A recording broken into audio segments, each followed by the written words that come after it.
Good morning, everybody, or good afternoon, depending on where you are. Thank you so much for joining me today. I'm Dr. Mindy Sloan, Vice President of the New Learning Academy at American Heritage College. And today I'm going to share a little bit about something that I find incredibly important in our lives and I love to talk about, which is releasing your creativity. This is a quick picture of one of my daughters. I have 4 adult children, but this is my youngest daughter, Kendall. She's with her husband, Brandon, and my grandchildren, Kai on the right and Coco on the left. That's Lainey, the brown Labrador in the middle. And I bring this up because there are so many ways for us to express our creativity. A lot of times people will think it just means being an artist or a musician or a dancer or a writer, and it is not. We express our creativity in an infinite number of ways. And so I've got a few different images here to show some examples of the way that I express my creativity. And right in the middle is one of my children. My family are my heart, and I express myself in many ways towards them. In the upper left quarter, you'll have what my granddaughter calls hair pretties. She wanted me to make little barrettes and hang things from them, beads and stuff, macrame, and so I make those and sell those at a little store. On the middle left, you can see a little greeting card. I used to illustrate and write greeting cards for a company. And next to it is Say It Now, Thank You to a Teacher, which is a book I wrote. Raising my 4 kids, I ran out of ideas for gifts for teachers every spring and fall. So I just wrote a little book. On the bottom left, you see a painting. I do drawings. This one's with Prismacolor. That's probably my first profession is really being an artist. In the upper right is a drum that I made. It's about 3.5 or so feet across. And it is something I use for meditation, drumming circles. You can see in the middle on the right, my spiritual practices, my spiritual beliefs are very important to me and a major part of my creativity. And on the bottom right are some batteries. So about 1.5 years ago, I moved into a little house that I had built, and I'm off the grid. So I have all solar, solar energy is stored in those batteries. I have a well septic system, and so I love being off the grid. And again, it's just one more example of how we can use our creative energy, our creative nature. Today, this is going to be a safe place. So I'm going to talk about some things, and one of the ground rules is that if you all contribute either through the chat or in conversations with others as you're participating in this, this is a place where we embrace outrageous ideas without judgment, without evaluation. It's really about the act of expressing whatever comes through to us. I believe that creativity is our natural state. It's what we're born doing. Creativity is intelligence having fun. Einstein said it, so it must be true. And I will just share a little bit of information. I'm a school psychologist and know a fair amount about IQ tests. You can have a really high IQ test and score very low on any measure of creativity. So there's no particular level of creativity that goes along with having a high IQ score. But the inverse is not true. If you score high on a measure of creativity, you're going to have at least average IQ scores. So there is a link, an embedded amount of intelligence that is inherent within creativity. So what is creativity? Now, I just said creativity tests or measures, which is actually an oxymoron, because creativity can't be measured, because it can't be predicted, and it shouldn't be predicted. By its very essence, it shouldn't be. It should be what we don't expect. It should be the innovation. It should be the new. It should be the novel, the unique. And so creativity is something that hasn't existed before, at least not in the current form or use, but is seen in new light. And that's what makes it so special. Now, it's also highly valued in industries, and I don't know if a lot of people know this, but I've heard that the most sought after bachelor's degree in Silicon Valley right now is a Bachelor of Fine Arts, believe it or not. This is the result of a survey that LinkedIn recently released, and they asked employers, tech companies actually, what two skill areas they were seeking most often in new recruits. Cloud computing was number 1, No surprise there, but I was very surprised and quite pleased to see creativity was rated as number 2. So it's a sought after skill. And as I mentioned before, it is something we were born to do. When we were small, the first thing that we started to do was pick up anything that could make a mark, put things in our mouth to experience them, explore our world. We were looking to create the minute that we could get something into our hands. It might have been throwing mud. It might have been playing with water. And then what happens is we get into kindergarten or sometime preschool perhaps, and somebody tells us we need to stop drawing purple clouds or green clouds. We need to start making them blue. And we need to stop making colorful suns. They need to be yellow. And our houses have to look like this. And you might remember a time when you created scribbles and marks and illustrations of your world that didn't resemble what typically people would say is reality. But that's not what creativity is. It's not necessarily attached to reality. And so we began to conform very, very early in our lives. The task today is to try to remember our nature, which is being the creative self. Now, there are barriers to creativity. Conforming is absolutely one of them. We conform to get by. School expects it of us, right? Sit in your desk. But also, there can be a fear of being creative because you can feel like people will reject you, and that happens a lot. If you come out with the outrageous idea, someone's going to call you out for it. That's silly. That's goofy. I can't believe you said that. Well, guess what? That's that person's problem. It's not yours, but it can hurt. And so for many of us, it's fear. It's fear that stops us from creating. It can also be habit. So, I haven't been creating. I've been conforming. I've done my work this way for a very long time. It's just a habit. I don't even think about it. I just do it. And we can also become very comfortable. And when we're comfortable, we're less likely to change. So again, I've always done my reports this way. This has been the process we've used at work for a very long time. I'm comfortable with it. I know this software. I know this program. Why should I learn something new?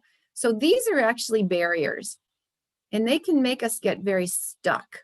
And we won't move forward if we're too comfortable, if we assume a habit, or if we're fearful. So today, what I want to try to do is help you remember the joy in creating, your original curiosity, your willing to take a risk, your willingness to try new things, to be passionate about change, to actually be very proud of things that you created, to explore.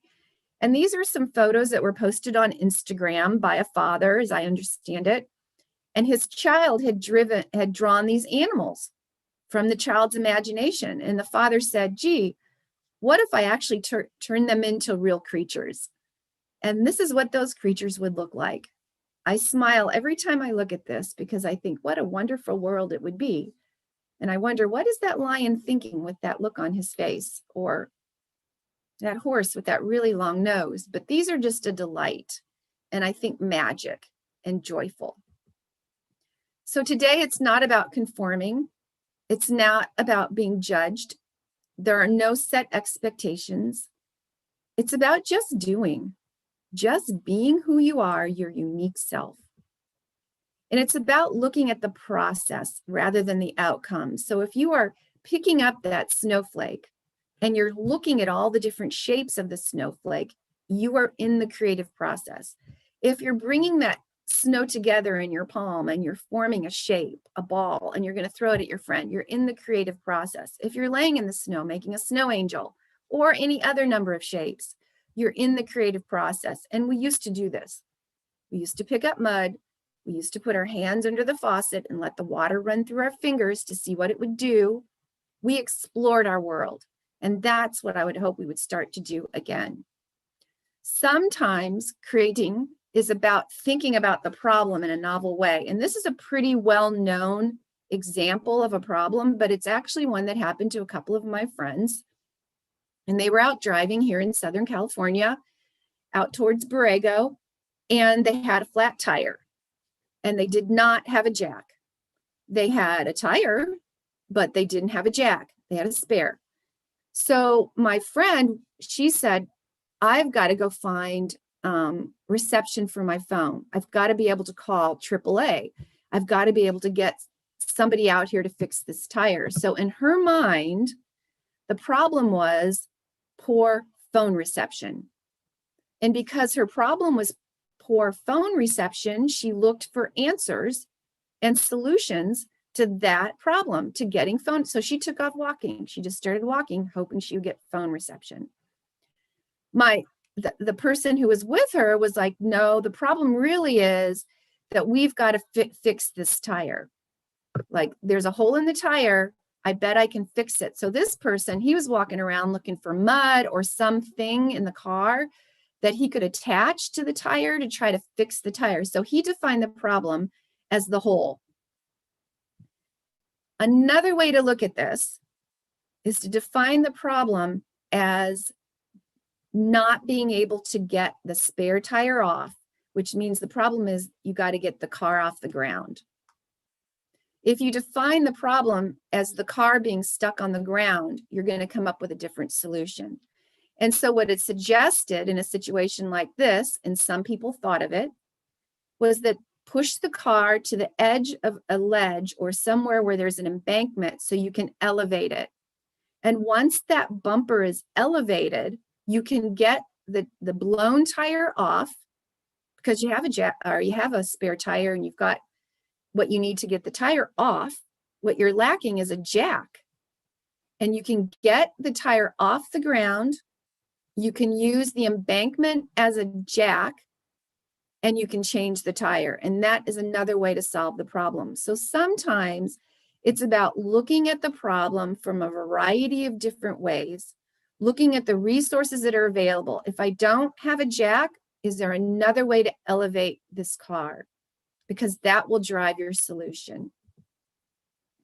Ideas are oftentimes born for need. So for example, Jack Dorsey wanted to SMS text someone, and that's how Twitter started.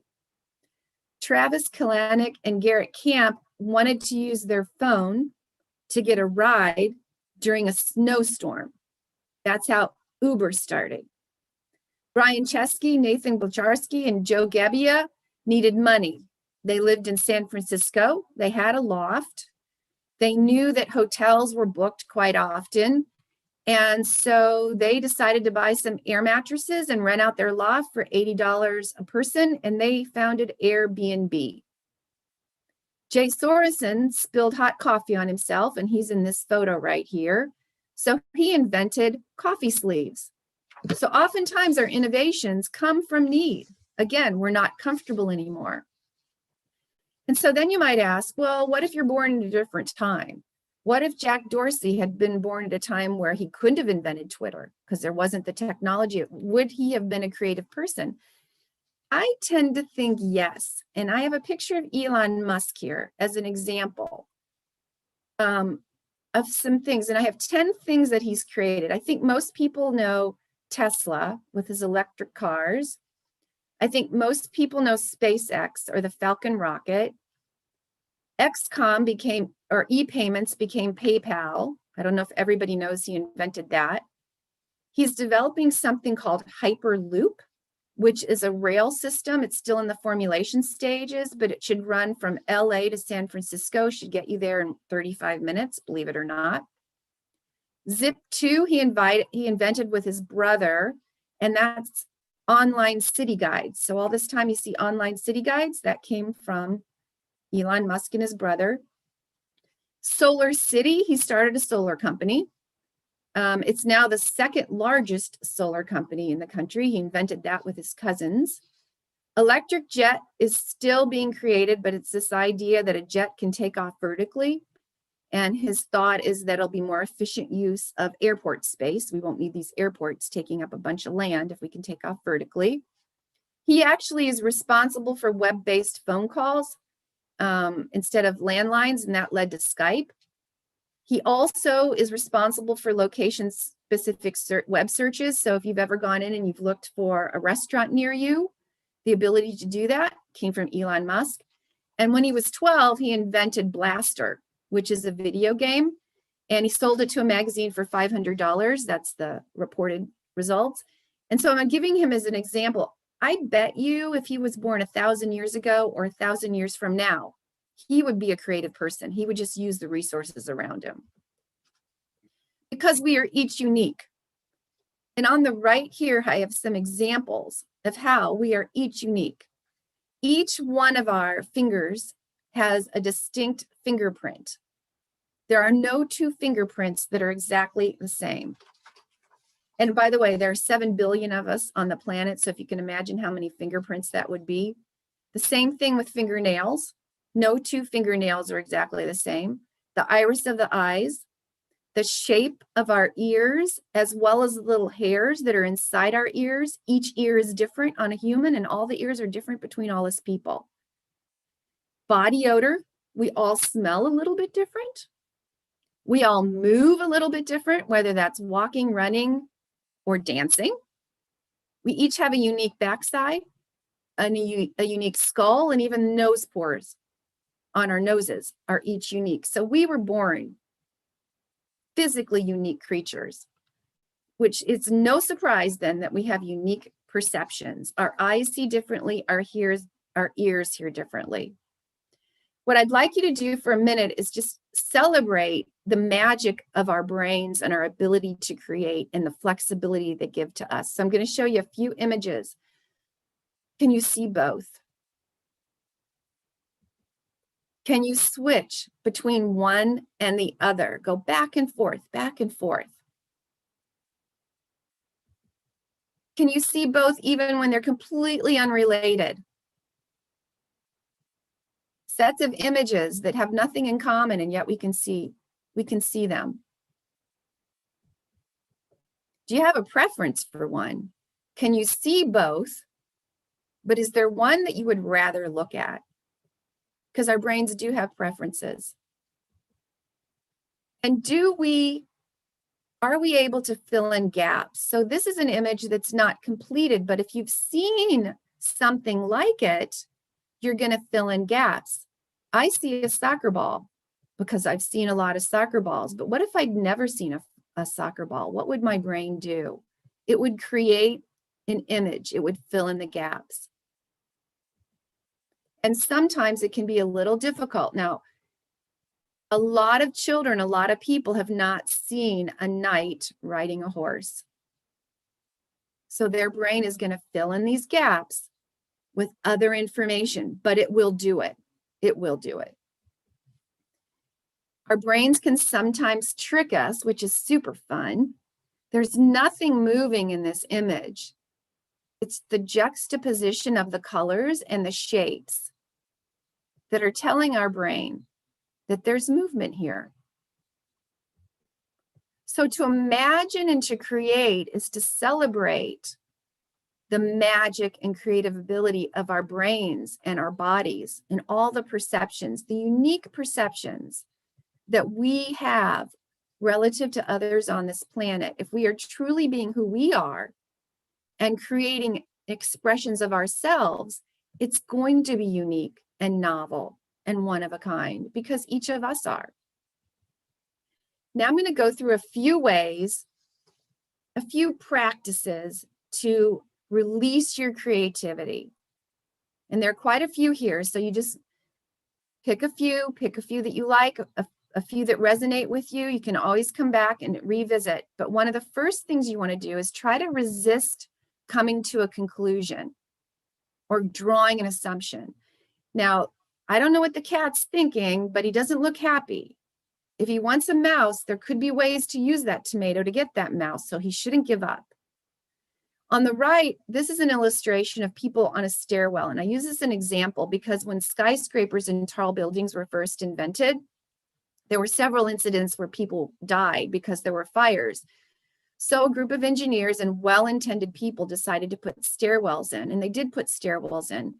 And then there were more fires and people still died. And the reason was because they assumed, they prematurely concluded that they knew how people would interact with a stairwell. And they calculated it as if two people were walking shoulder to shoulder down the stairwell with 3 steps in between. But that is not how we go down stairwells.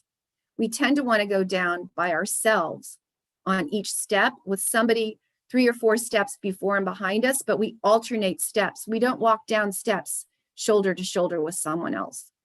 So resist assumptions and conclusions, avoid closure. Comedians are very, very good at this. And so I give you this example. What did the 0 say to the 8? That's a dad joke.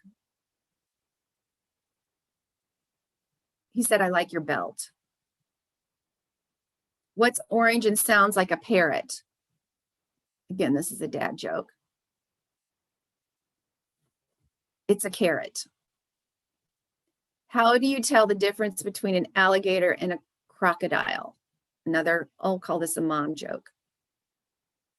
One's see you later and the other's after a while. Avoid premature closure. Incomplete figures is another way that we do this in creativity. And so if you want to just look at this, I'll give you a little time to take notes on it. But what you do is you take these shapes and you create something, and it can be anything. And you recognize that these shapes can be many, many different things. This is a fun one to do with children because they'll develop things that I can't even predict. A lot of people will do hats and noses, but they'll come up with much, much more creative. Novel. So incomplete figures is a very nice exercise that can help you to release your creativity. Also consider all sides and perspectives. And I bring up these recent events with GameStop, Robinhood, and Reddit, and I'm sure you all have kept track of this over the last couple of months. But basically what happened was, as I understand it, and I'm not an expert at stocks or economy or anything like that, but there was an attempt to make GameStop stock worth almost nothing. And so folks came in and they tried to drive the stock down, and then a group of other people who were much more entrepreneurial came in and bought the stock, forced the stock price up, and the initial people were forced to buy it back at a much higher price. And so it was a manipulation. It was about looking at things from different perspectives. Escher does this. This is an example of the mathematician Escher. And if you ever look at his drawings, you'll see that they're impossible drawings. But again, if you look at it from all sides and perspectives, it'll stretch your mind, make you think creatively. Writers are also very good at this. They play with words. What do you call a wicked thing? Candle. Love you ever, ever, ever could be love you forever. This is actually one of my greeting cards. It's not the ups and downs that bother me. It's the jerks. Again, greeting cards. And the I love you, Sandra Boynton back decades ago had a line of greeting cards, and she would use the EWE as you. But it's looking at it differently. What's a different way to use that word? And so you can do that with compound creations. This is a fun exercise if you ever feel like trying it out. But what you do is you reverse the meaning of the first compound part of the compound word and the second. So sunflower could be moon weed or something the opposite. Teamwork could be individual rest. But you just play with the words, try to come up with something that's the opposite. And what does it change? What does it mean? What have you created when you do that? Look at it differently, different perspectives. Also, you step in, you step out, you turn things around. Einstein was brilliant at this. Many, many scientists are. People who are very talented generals and armies often do this. They'll visualize a battlefield and how to move troops around. But there were studies where Einstein and actually Galileo, Einstein believed that light curved. And so what he did was he drew pictures of it, but they couldn't test it. So they waited for an eclipse. And as you can see in the little drawing here, they were able to measure the location of a star during an eclipse and see, indeed, the light did bend as Einstein had predicted. Musical composers are very good at this. And if you can see my slide here, and if you want to take down this URL, feel free to do that. but these are actually water molecules. And when you play music and you watch what happens to a molecule of water, for example, you'll see different shapes created, and they'll be in rhythm to the music. And I think what's most fascinating about watching, it's called cymatics. What's most interesting about watching what happens to the water is seeing that it's not random.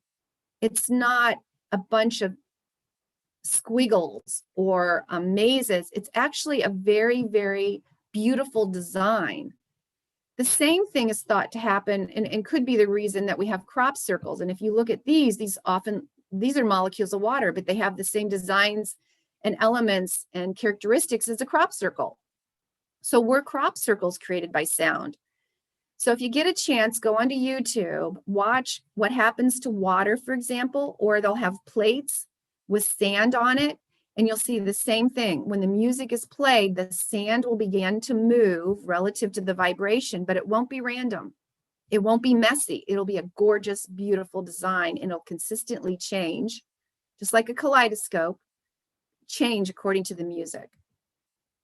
Also, this is another way to do it, to look at things differently from all perspectives. Step in, step out, step around, is to try drawing something upside down. So when you look at this woman, now I'm looking at the shape, the crescent of her lip. And it looks a little bit like a leaf or maybe part of a moon.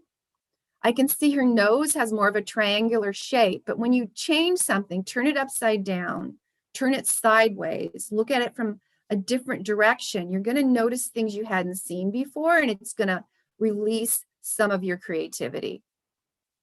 Also elaborate, keep going. Even if it's the same thing, keep going, keep going, keep going, keep going. You'll see this a lot with McDonald's. They started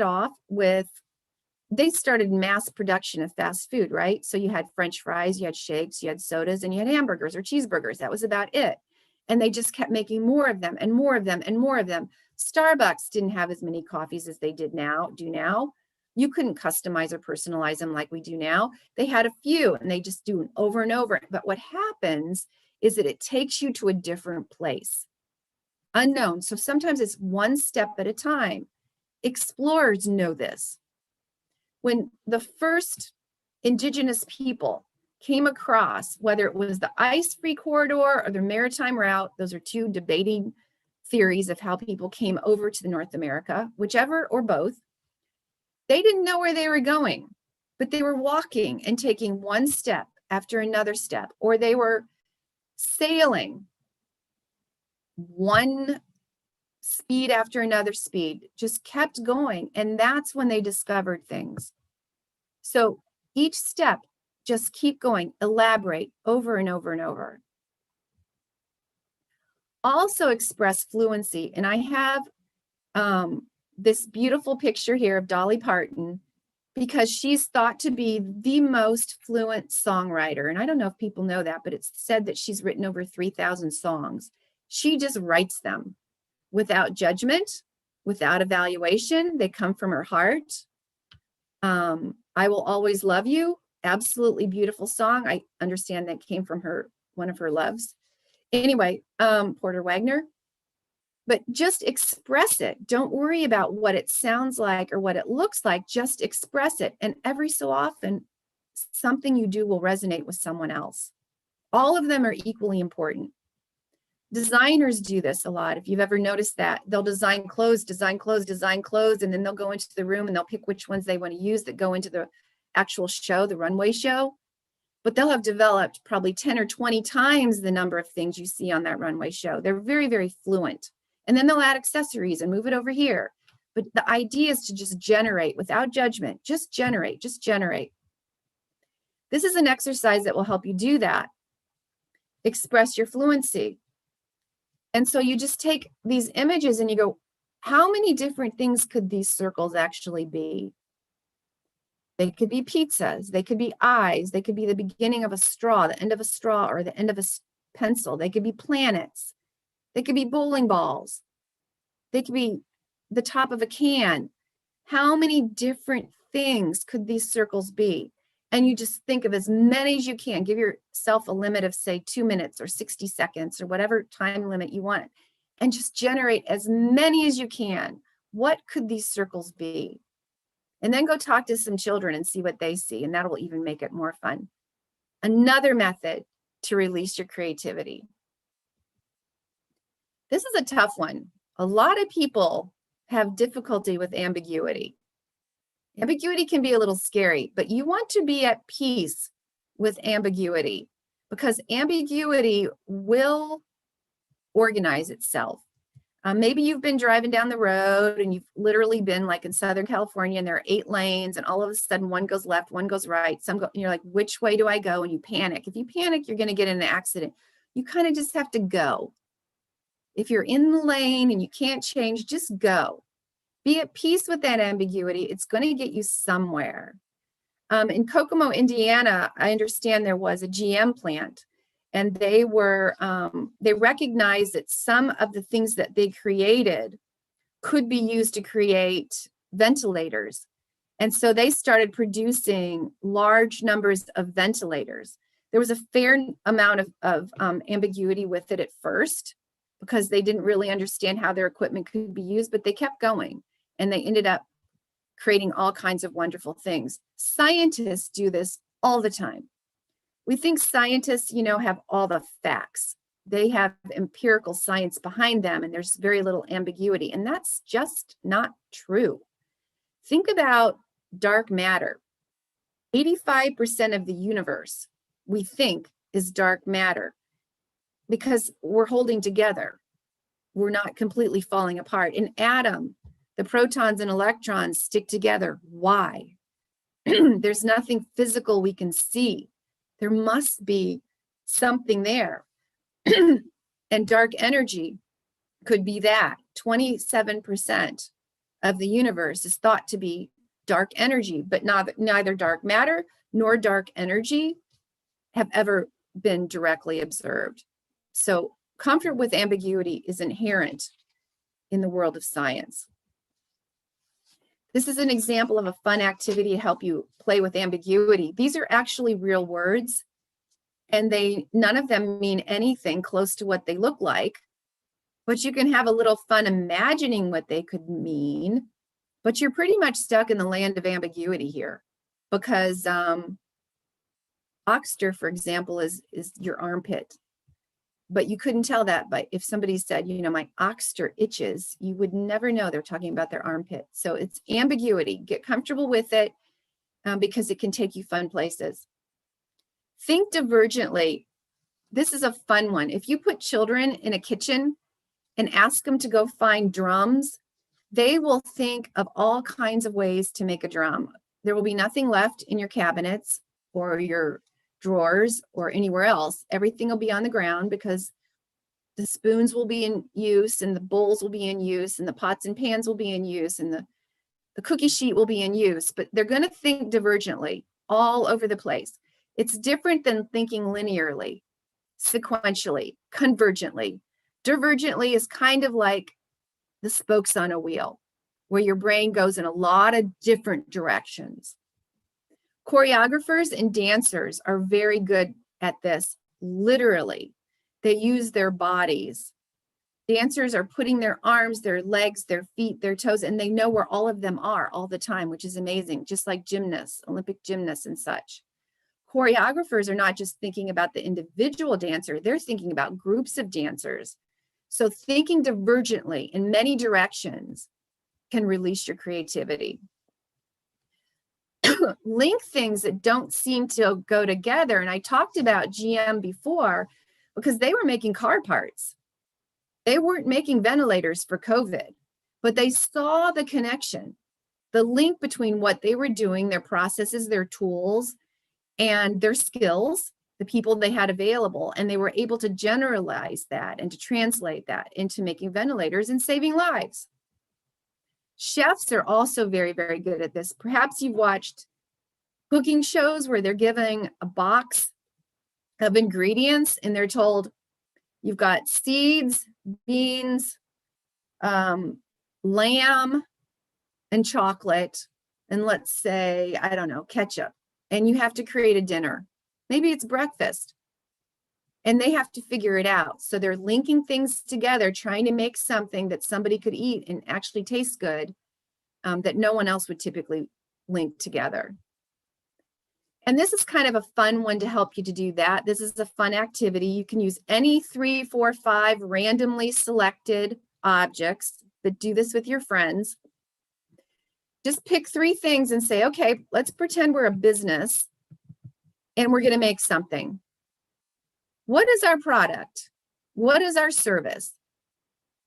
Now, you can have any number of these products. I could have 1,000 pairs of beaten up tennis shoes and 1,400 cows and 2 million marbles, or I could have 3 of each, doesn't matter. I can take them apart. I can use any of the materials in any way that we choose, but what would we create? This is kind of a fun thing to do. It could be a service or it could be a product, but it's about linking things that you wouldn't normally think could be linked. And then you can apply the scamper process too. And if you have a team at the place where you work, you might actually try this. But now that you've created this product, you can kind of walk through these steps. Is there anything you'd substitute? Is there any of this that you could do differently so it's more efficient? Could you adapt it for a different market, a different age group, a different population? Do you want to modify anything? But you can kind of go through this and apply these different questions and even take your creativity, the product or the service that you've created, to the next level. Really push the limits outside the box. And notice the creativity around you. Because creative is our natural state and we are part of nature, you're going to find creativity all around you. These are actually real trees. They're called rainbow eucalyptus. They're native to the Philippines, Indonesia, New Guinea. No one's painted these. They're not colored. This is actually what they look like, but it's an example of the amount of creativity around you. And there's so much more. You've probably seen beautiful photography by Ansel Adams. You know, many of us will walk through nature and not even see something. And then Ansel Adams takes the photographs and we recognize what we've just experienced. It's amazing. But there's also this thing called Kirlian photography. And not too many people know about it, but this is a photograph of a leaf. And it's actually picking up on the energy, the photosynthesis, the photo energy of this leaf. And so everything in nature gives off energy. Everything in nature is creating. It's just a matter of seeing it differently through a different lens, literally. And this is an exercise that can help you to do this. For this, I like to use a hand because I think our hands are so amazingly creative and we use them all day long, all the time, in so many different ways, and we don't even realize we're doing it. But our hands are incredibly creative. So take your hand that you don't draw with, like your left hand, and just sometime get a piece of paper and something to mark with, a pencil or a paper, or a pencil or a pen. And while you're really, really looking at your hand, I mean, really looking at the veins and the marks and the shape, draw it without looking. Do not look with your right hand. And if you're left-handed, do the opposite. But put that pencil on that piece of paper. Never look at that piece of paper. Just look at your left hand and see if you can't capture the essence of that left hand. What do you really see? Do you see little moles? Do you see little crevices? Do you see little joints? What about your fingernails? And keep your pencil on the paper. Don't lift it up. It doesn't matter what your picture looks like. The point is you're going to look at your hand and really see your hand, maybe for the first time. And that's what I would like you to do with nature. When you see that, when you really begin to see and hear and experience nature, you will become more creative and you will release your creativity. You can't even stop it. Set your intent. Get up in the morning, go to bed at night, whatever time during the day, and say, I am a creative person. My intent today is to create, to do good in the world. I want to see and I want to express in a positive way. Set your intent. Spiritual leaders are very good at this. They tune into the higher source, the creator, the universal intelligence, the Akashic records, whatever it is that you want to, your higher self. Connect with that and you will find creativity because it's all around us. It's literally the earth and the energy that we live in. And then let it go. Once you've set the intent, you just let it go. Don't try to over control it. Don't try to force it. Trust and let it go. And I promise something will come back to you. Now, in my experience, it'll feel super good, like, aha, I just got this. But it could happen anytime. I run, I call it running. Other people don't call it running, but I call it running. Sometimes it'll just come to me then. It could be I'm driving, I hear a cool song, and all of a sudden, something pops in my head, and it's something I've been looking for, a solution. I could be out with friends enjoying a good meal. I could be just sitting there doing nothing. I could be shopping. I could be sleeping. But once you set that intent and you let it go, trust it will come back to you, and it will. You just don't know when. Creativity, then, and I put Robin Williams on here because I think he's one of the most just naturally, or he was the most amazingly naturally creative person. When he would do improv, just unscripted, the things that he would say, and he was hysterical and novel and unique and one of a kind. Creativity is unexpected. It's unpredictable, which makes it fun and uncontrollable. It's spontaneous. As I said before, it can't be forced. So you want to be flexible. There's an affective feel to it. You feel it, aha, and you know it. There's a flow where if you're in a creative space, it becomes timeless. 20 minutes go by, 3 days go by, and it feels timeless. It's just a beautiful experience and it's effortless. And comfort with ambiguity. And then you also want to accept that your creativity may not be immediately accepted by others. And that's just part of the territory. And I've got some examples here. In the upper left corner, Roberto Landel Namura was a Brazilian priest, and he actually invented wireless phone systems. But his bishop said it was the work of the devil, incited the village where this man lived, and they came and destroyed his lab. Not appreciated. Elvis was considered to be too erotic and too strange, and so people told him he would never succeed. Oprah was fired from her first job as a journalist because they said she couldn't separate her feelings from her stories. Cracks me up. Lucille Ball was told by her drama teacher she'd never have a future in entertainment. And this woman started her own studio, first woman-led studio. She married a man of color. She was pregnant on TV. She addressed the twin beds and where your feet were issue. And she did it all publicly. Truly, truly amazing. Patricia Cordosa did films and took a very anthropological approach, and people said her stories would never matter because there wouldn't be widespread appeal, which is silly because there was very much widespread appeal. Steven Spielberg was rejected from USC. They didn't see the potential in him, even though George Lucas was accepted. Mia Golosino had an IQ score that was too high, they said, so they wouldn't let her in school. Walt Disney was fired from his first job at a newspaper and this is actually what they said, he had no imagination. And then Dr. Wong Stahl, it took her years. She had the evidence, but it took her years to convince others that HIV actually caused AIDS. So I bring up the names of these people as examples because there are many people, and they could be you, each of you, all of you, who create and are not going to be recognized. And that's not why you create, is to be recognized. You create because it's who you are and what you do. And you may not be embraced, not immediately, maybe not ever. And when that happens, and you feel like, gosh, this was such a great idea, no, but that's fine. Just pause reconnect again with whatever source, whatever place works for you. And then remember that you were born creative. You are creating in your natural state. You are perfect as you are. You are unique as you are.